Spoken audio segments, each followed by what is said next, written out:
to those online and here in person. Um, this morning's topic, we're gonna have a few different pieces for it, and I want to explain it a bit. We chose this topic in part for the fundamental reason that we had a blank slot in the calendar that we needed to fill. But when we began to think about how to fill that blank slot, we thought about how here in Austin, the Pride March was yesterday. And in thinking about the Pride March and if there was a way to tie that in, we thought about Bayard Rustin. And when we began to think about Bayard Rustin, Howard realized that this year marks, I'm not great at math, the 60th? 60th. And 60th. It'll be on like another week or so. Yeah. So we're on the eve, essentially, of the 60th anniversary of the March on Washington, which Bayard was, foundational in organizing. And then the excerpt of what we're reading today is an address that he gave that begins with references to the atomic bomb at Hiroshima, which of course we have just passed the anniversary of that tragic event. So in many ways, everything sort of came together, I think in a really remarkable way. And so I'm looking forward to this forum. I do want to say that it may come up, but I don't want to, we didn't frame it as a focus on his biography or historical facts about him. I'm hoping that enough of us know that background about him, or we can, after today, do some of that research on our own. Today, I really wanted us to engage in his actual spirit and his thought and his call that he felt for himself, and his call that his testimony that he shared with the world around him. And so I'm hoping that we'll engage with that. But there's some foundational pieces that, of course, I think are important context. Bayard was an African-American man, a Quaker. He had other religious influences in his family and in his life, but was a longtime member through his death of, I believe, the 15th Street meeting in New York City. And so I think and the address that we're going to read together is a Quaker address at the Arch Street Meeting House in Philadelphia in 1948. So we'll really be engaging, I think, with his Quaker spirit and his Quaker values as we talk about him today. But what I want us to do is I'm going to ask Erica to play a clip of something that I think gets less attention, which is his singing. So we'll actually hear his singing to begin. And then Mary, James, and I are going to read excerpts of his address, and I'll begin and end it. And after we read that, we'll have some queries, and that'll be our time today. So Erica, whenever you're ready. There is a balm in Gilead to make the wounded whole. There is a balm in Gilead to heal the sin-sick soul. Sometimes I feel discouraged. I think my work's in vain. But then the Holy Spirit revives my soul again.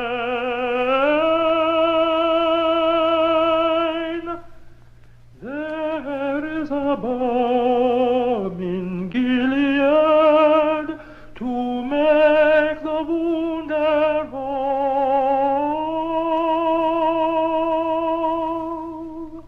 There is a balm in Gilead to heal the sin-sick soul. If you cannot preach like Peter, if you cannot pray like Paul, go home and tell your neighbor he died to save us all.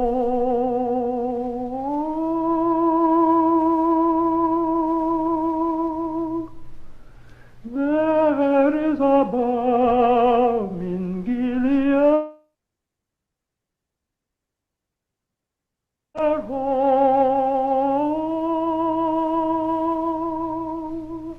There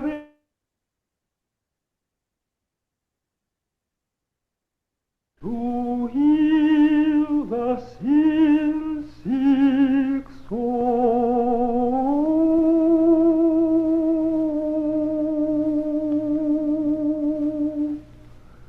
To heal the sin-sick soul.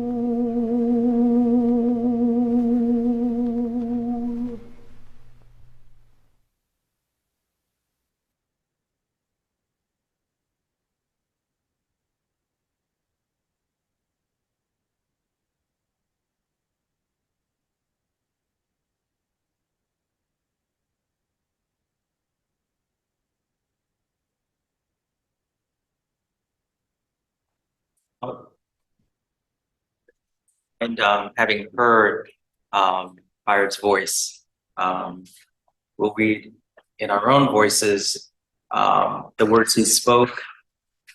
This address was titled "In Apprehension, How Like a God," and it was the William Penn Lecture in 1948, delivered at Arch Street Meeting House in Philadelphia. And I think for me, that was a bit surprising. I read it without thinking about the date and sort of realized this was actually delivered decades before the March on Washington and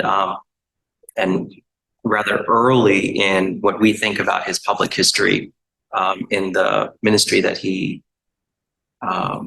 shared.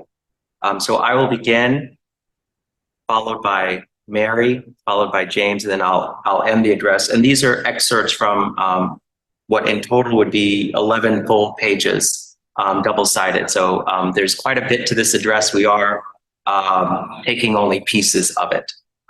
So I'll begin. On August 6, 1945, a bomb fell on Hiroshima. At that same moment, a bomb fell upon America, and its impact was felt around the world. Since that time, there has been considerable discussion of the atomic bomb and its effect upon man, and much of this discussion speaks of the bomb as a new factor in the stream of history. In the physical sense, this is no doubt true. However, in a spiritual sense, the atomic bomb is not new, but is merely another listing in the encyclopedia of force, which began with the club and the slingshot, and which now includes biological agents and chemical warfare. The atomic bomb has forced us to raise the question: will not those who rely on violence end not only in utilizing any degree of violence, but in justifying it? If the answer to this question is yes, then the use of violent force becomes the greatest problem of our time. The world over, suspicion is so intense, apathy so widespread, and reliance on old methods so established that man has become cynical and frustrated. Yet when we look upon our scientific progress, we can, without worry, repeat the words of Hamlet: "What a piece of work is a man, how noble in reason, how infinite in faculty. But can we add, in action, how like an angel, in apprehension, how like a God?" Many totally trusting men observing the manifestations of depravity today have begun to question whether that spark of God in each of us is not all but completely smothered. The spark, the potential, is indeed still within us, but in our reliance on violence, we have misused our energies and sapped the strength from our moral muscles. At this moment, each man in the world possesses limited energy for social action. Let us consider this quantity similar to the contents of a drinking cup. If we use a portion of this energy in fear, another portion in frustration, and still another in preparation for violent aggression, soon we shall discover that our power is greatly diminished. But if we can discipline ourselves, and that is a matter requiring practical, willing, and thoroughgoing devotion, we can remove fear, hatred, bitterness, and frustration. Then the cup will overflow with energy, a great deal of which can be used in finding a creative solution to our problems. On the other hand, placing our faith in weapons, no matter how reluctantly we do so, and no matter how compassionately we rationalize, means that we are using our energies in the hope that the devil can cast himself out. Reliance on violence, by inexorable logic, leads to three conditions that are contrary to that community of spirit on which law and order are based. Violence leads to fear, to moral suicide, and to nation worship. May we begin with an examination of fear and certain of its effects upon human behavior. When we are frightened, our behavior often becomes erratic and unaccountable. We may be petrified, or we may run about wildly, as men have done in a burning building. It might be a simple matter to walk directly to an exit, but frightened men behave as if the truth were not true. We thus observe the eternal truth proclaimed by Lao Tzu, Buddha, St. Francis, George Fox, and Gandhi. The use of violence will destroy moral integrity, the very fundamental of community on which peace rests. We cannot remain honest unless we are opposed to injustice wherever it occurs, first of all in ourselves. As Tolstoy pointed out in his book, Christianity and Patriotism, one man does not assert the truth which he knows because he finds himself bound to the people with whom he is engaged. Another because the truth might deprive him of the profitable position by which he maintains his family. A third because he desires to attain reputation and authority and then use them in the service of mankind. A fourth because he does not wish to destroy all sacred traditions. A fifth because he has no desire to offend people. A sixth because the expression of the truth would arouse persecution and disturb the excellent social activity to which he has devoted himself.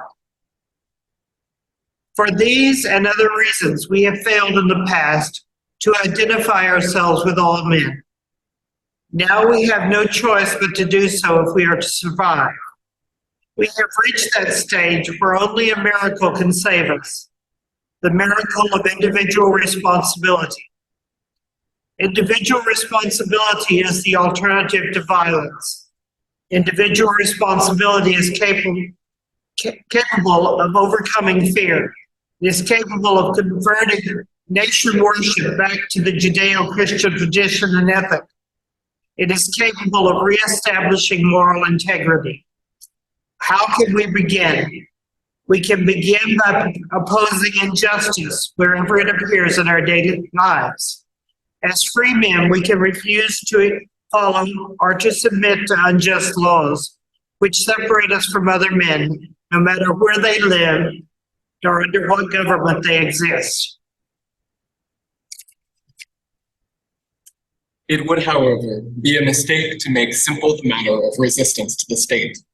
Several of the greatest teachers of the past, and such practicers of civil disobedience as Mahatma Gandhi, have never taken lightly their inability to follow the directives of governmental officials, and have with intense study and grave concern for all persons involved weighed many aspects of the question under consideration before appearing to set themselves off from the will of an organized social group. Although there has not been complete agreement among those who have practiced civil disobedience, most leaders have generally adhered to a certain very basic principles. Title chief of these is that no individual has the right to rebel against the state. One has not the right to resist the social group of which he is a part. This is particularly true where decisions made have been reached after extensive democratic discussion. One has, on the other hand, a duty to resist, and one resists because the state is poorly organized, and one's everlasting aim is to improve the nature of the state, to disobey in the interest of a higher law. Hence, one has the duty, but not the right to rebel. But before rebelling, one must clearly examine the questions outlined by the British scholar T.H. Green in his lectures on the principles of political obligation. I must ask, have I exhausted all possible constitutional methods of bringing desired change?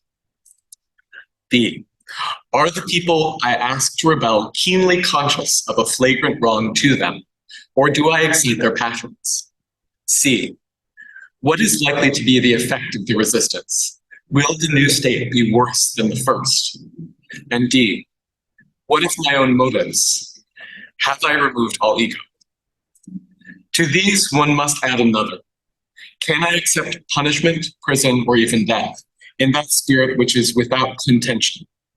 It is most important to examine one's own motives, for even if a given resistance fails, this does not disprove its validity. Repeated attempts and repeated failures may be necessary to success, but since it is not possible to see completely what the results of any given resistance will be, one must therefore be careful that one's character and motives are clear. Henry Thoreau, sitting in prison, was visited by Ralph Waldo Emerson, who urged him to forego his useless efforts to stop slavery and an unjust war. But Thoreau, whose aim was clear, held to his belief in action. Little did Emerson realize that Thoreau's action was to be one of the chief factors in the development of the life and spirit of Mahatma Gandhi, and that Thoreau's resistance was to move through history and help bring freedom to 400 million people, far exceeding the number Thoreau attempted to free in the middle of the 19th century. There have been many great men in history who have been civil resistors.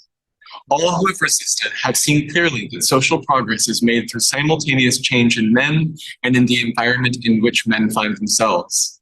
Thus, these men have not only sought to behave with integrity, but they have resisted secure in the faith that their opposition ultimately would influence society in the direction of those conditions which make it possible for other men to see issues clearly enough to press for a more abundant economic, social, and political life. These men recognize that there is individual responsibility for collective guilt. Among these have been Socrates, Henry Thoreau, and more recently, Norbert Wiener, the American scientist. Indeed, only a miracle can save us, and that is the miracle of opposing injustice everywhere. First of all, in ourselves. It is the miracle of depending upon the power of good to overcome the power of evil. It is the miracle performed when we no longer believe that Satan can cast out Satan. In the book, What Can We Believe? An exchange of letters between Dick Sheppard and Lawrence Hausman, English poet-dramatist, there appear the following statements. I don't believe the rise and fall of empires, however good and great, is decisive for the coming of God's kingdom on earth. The fall of the Roman Empire must have seemed at the time the biggest possible disaster for the advance of civilization in the then known world. But was it? Most nations die, I suppose, because of their sins. But if one nation died because of its righteousness, as the Christ of history died on the cross, what a wonderful new incarnation that would be to prove. And what a wonderful new faith for the troubled nations it might give rise to. It might convert nation worship back to Christianity again. We cannot convert nation worship back to Christianity again unless we care enough, unless we can believe that man is an apprehension like a God, unless we are able so to revolutionize and to discipline ourselves that those who behold us exclaim of us in action, how like an angel. Unless, like Jesus and Gandhi, we attain that spirit, which makes it possible for us to stand with arms outstretched, even unto death, saying, you can strike me, you may destroy my home, you may destroy me, but I will not submit to what I consider wrong, neither will I strike back. Many will question the practicality of such a course, but has not the life, the work, the death of Gandhi demonstrated in our time that one man holding fast to truth and to nonviolence is more powerful than 10,000 men armed? Yet even though failure should seem certain, the faith we profess demands allegiance. But how are we different from the heathen if we strike back or submit to unjust demands and laws? Or what have we left to protect if in the process of defending our freedom, we give up both democracy and principle? How can we love God whom we have not seen if we cannot, in time of crisis, find the way to love our brothers whom we have seen?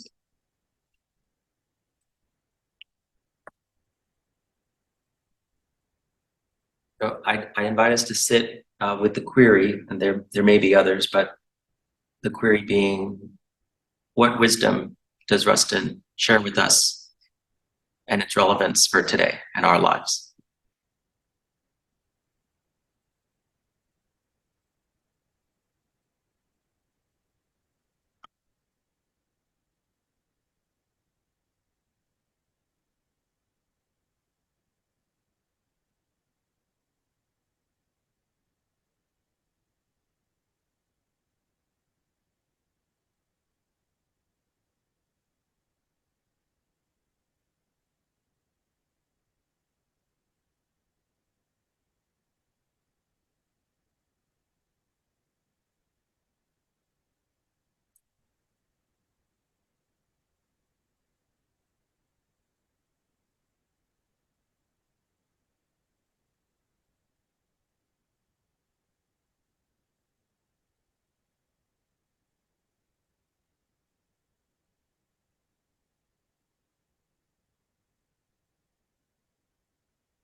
the use of violence and injustice destroy moral integrity.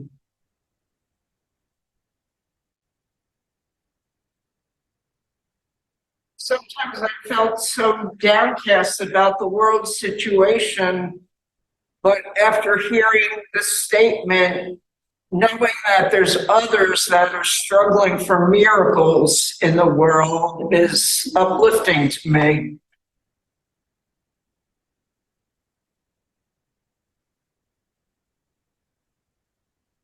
Yeah, by Rustin, listening today, this really touches me. I'm thinking about, I've heard friends speak about this being a just war that's happening right now. That this is just, and that we are right to do this because there's evil, and that just really hits me to the core. You know, the friends would speak such. And I know it's just out of doubt and discussion and trying to work through it. It's complicated. It's not easy. It's not. But the times that Bayard Rustin went through, that was horrible. You know, thinking about the bomb falling, and you know, oh my gosh, you know, we did that, and for a just reason, and the pain and suffering we caused. So, you know, I'm thankful to hearing it again today to remind myself of the reasons that we hold to that truth, the truth that he was reflecting upon, that peace doesn't come from violence.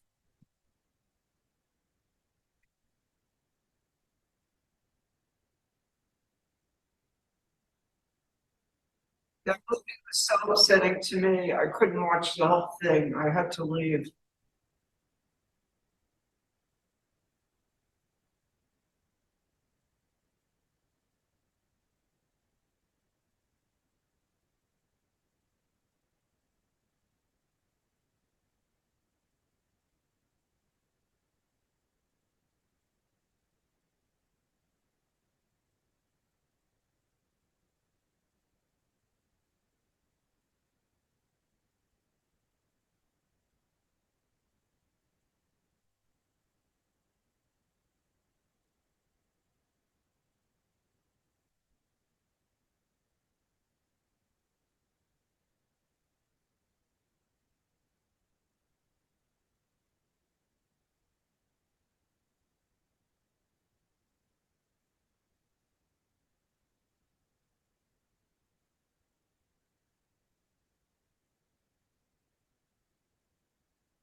The self-examination part, looking for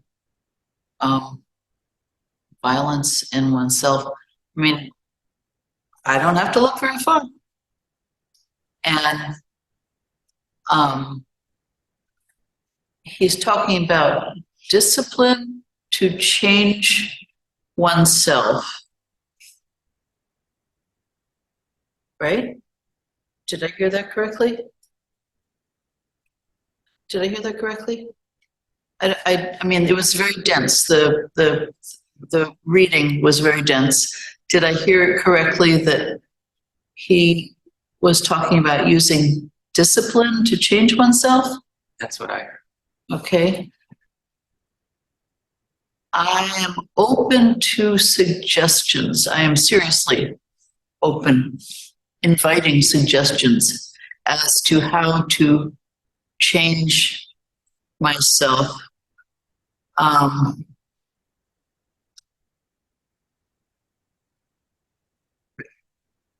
Angry is not necessarily violence, but I think mean thoughts and I say mean words.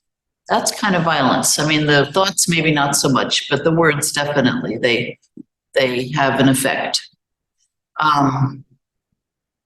Not as much as I used to, it's true, so maybe I'm changing, but I'm really open to suggestions. This is an invitation for anybody who has suggestions about how one can change oneself to do as Bayard Rustin did, which is remove fear remove frustration, remove the violence in oneself.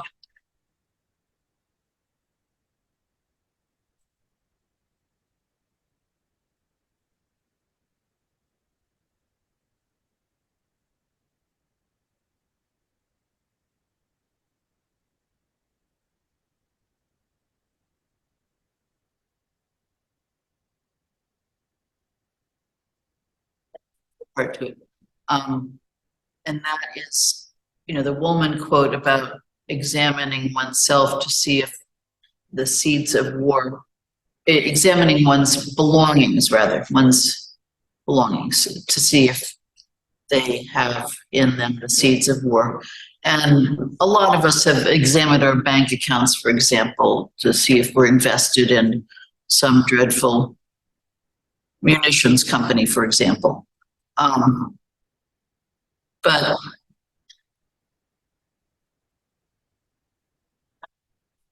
I'm troubled by, and I'm not sure what to do, honestly. I'm troubled by the fact that I'm kind of holding on for dear life to my bank account so that my kids don't have to take care of me when I get old and infirm, or older and more infirm. And meanwhile, I'm driving past people on the street who are, sitting like this,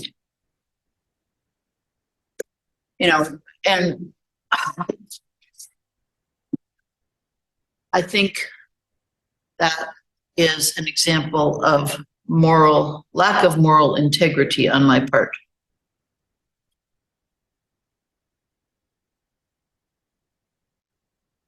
Why do you think it's your lack of moral integrity?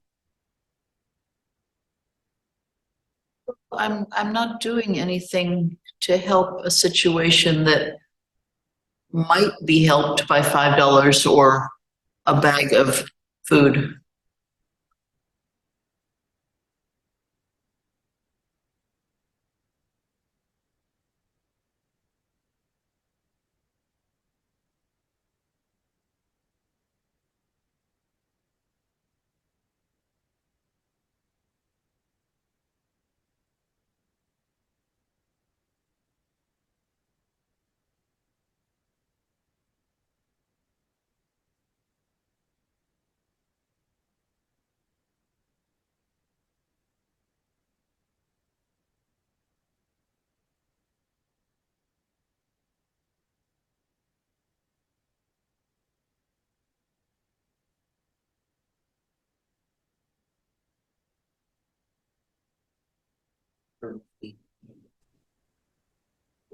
Hi, this is Liz from Massachusetts.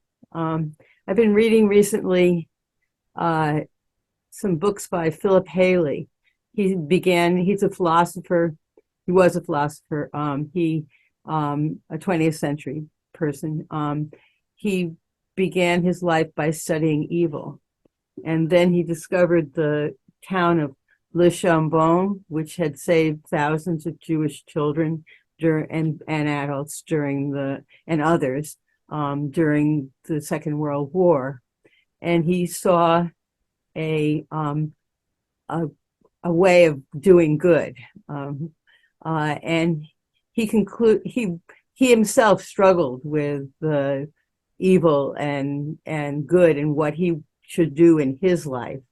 And he decided that pointing out the good and doing the small good things are what he felt saved him from complete despair, of having studied what evil was from a philosophical and moral point of view. And it kind of reminding me of Le Chambon, which was a Huguenot village in the south of France. And when the Vichy were there and the Germans were there, they resisted the fact that, they shouldn't have been harboring Jews. and harboring other people. They paid for it. Some of them paid for it, not by imprisonment, and a few lives were lost, but many lives were saved. And I think that points out that each of us can do. We just need to continue doing what we know is good as much as we can. We may pass up some people on the street and not give them something, but we, all of us, I know, sitting in the room and on the screen, are truly doing some good. And that's what, keeps me from being very, very depressed and trying to write. Philip Haley dedicated himself to writing about that. And so I try to do a little bit of that too. And it helps to know that there is good in the world. There will always be evil. We, each of us, contain both of those things. And we just have to appeal to ourselves and others to bring out the good in us, or if you phrase it like, God, the God in us.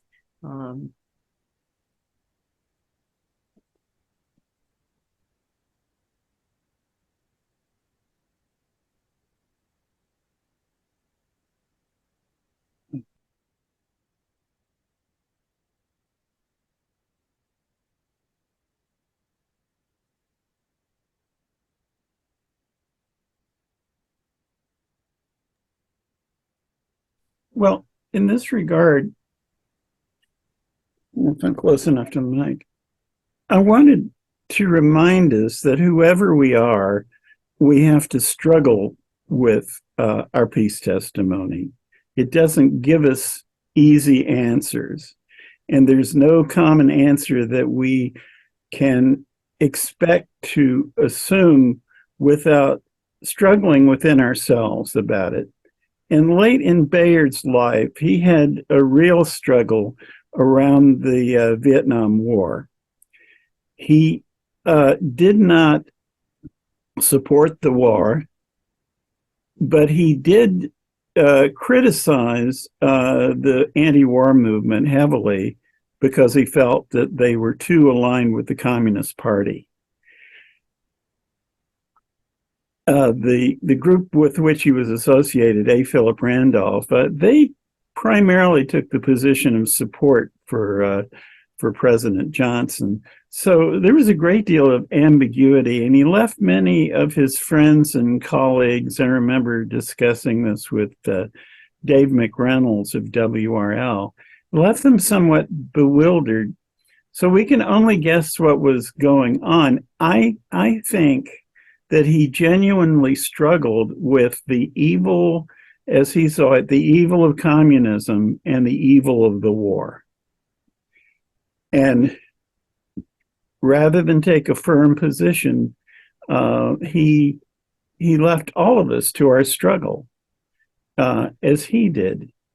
And none of this in any way diminishes my admiration for for Bayard Rustin. But it does point out that even someone as wise as that does not leave us with a bunch of ready-made answers, that in order to truly realize the message of the peace testimony, it's not a message, it's a way of being. In order to truly realize that, it just takes internal struggle. And I don't have any ready answers today. And that's because it's not really a creed, it's a practice. It's what we do in the face of violence and war.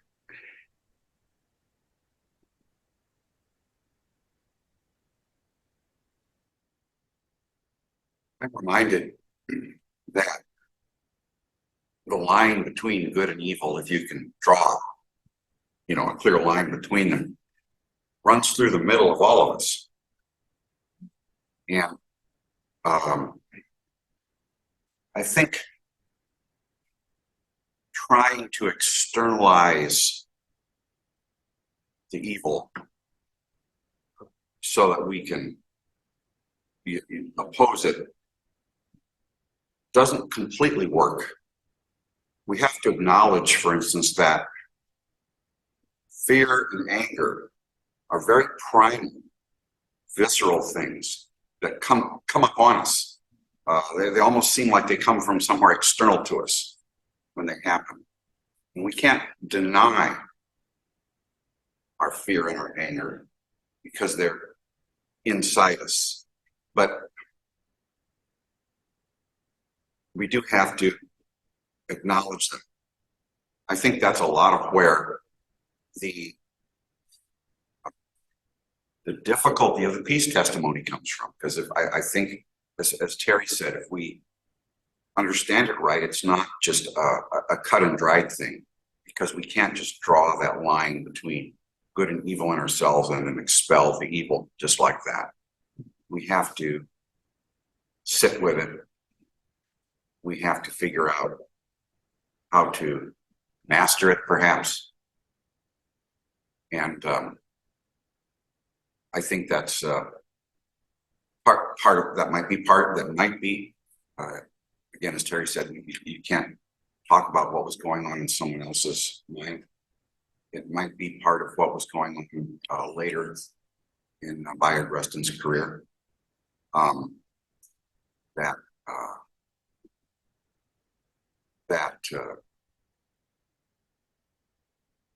unwillingness, we have to be willing not to ignore or suppress that dark side that we have, because if we do, it will come back to bite us.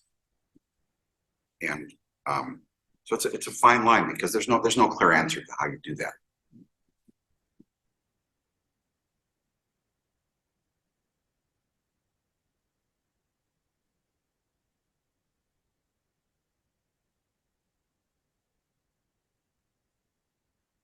As another of my heroes, Dietrich Bonhoeffer says, right strives with right and wrong with wrong. It's not like you can neatly make the choice sometimes.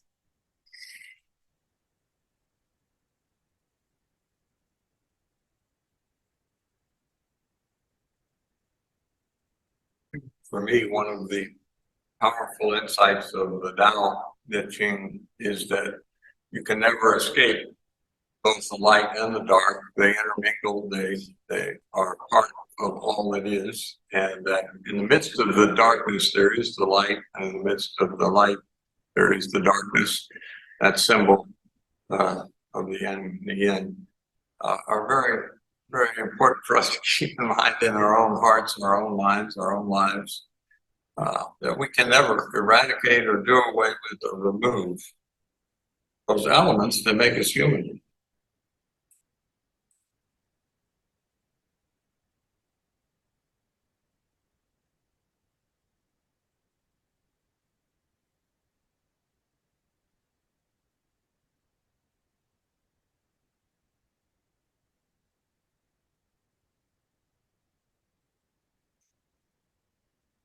I don't know if it's possible, but yeah, perhaps like the four points of queries to make. I wonder if it could be put in the bulletin, and so that we can all have more time to reflect on that. Those are very powerful queries. I thought so.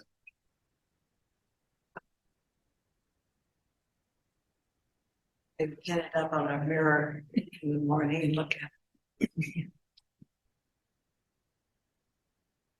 Large print. Sure, once. I love it, you will.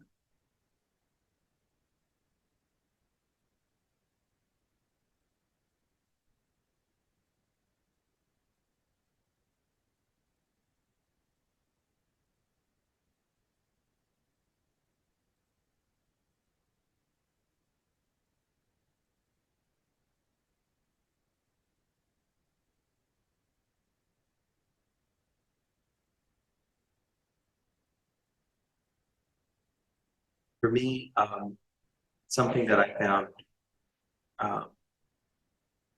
convicting or powerful in this address is within his second paragraph, right after he's mostly talked about Hiroshima. He says, "The world over, suspicion is so intense, apathy so widespread, and reliance on old methods so established that man has become cynical and frustrated." And clearly those words could have been written today. And I think it accurately reflects the feelings of many today. So that's just, it did for me contextualize a bit, that these feelings are not necessarily, they just appeared yesterday, and people grappling with them and responding to them, is a long-standing tradition. And I just want to, for me, tie back a bit to something that Joanna said, which is, you know, for me, one of the things that seems clear for me is when I read and hear Bayard, there does seem to be this call to something that is consuming in its totality and its intensity and its you know, how much it asks a lot. And I will admit, or I will say, that's why I'm here. I came to the Friends meeting and wanted to be a part of this because it felt like our testimonies asked for something that was life-changing of me. It asked for me to change my life, and as part of that change, the issues that I think Bayard talks about that causes this apathy and suspicion and violence. So I think, I don't mean for this to be an answer, but for me, I think part of that changing is being here.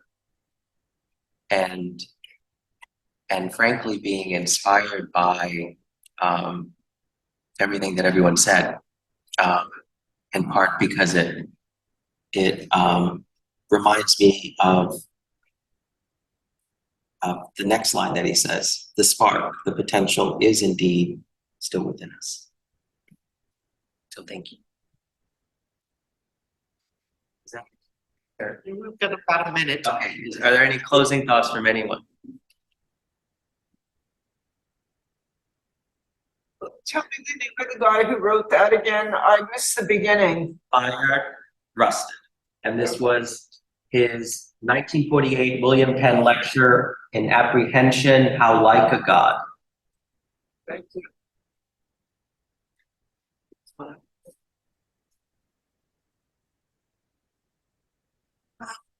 That's a good question. I don't know. He wasn't out of his 20s, I don't. Yeah, he would have been on the younger side of his life. So, he was born in 1912. So, Oh, he's older than I thought. so the 36, would have been 36.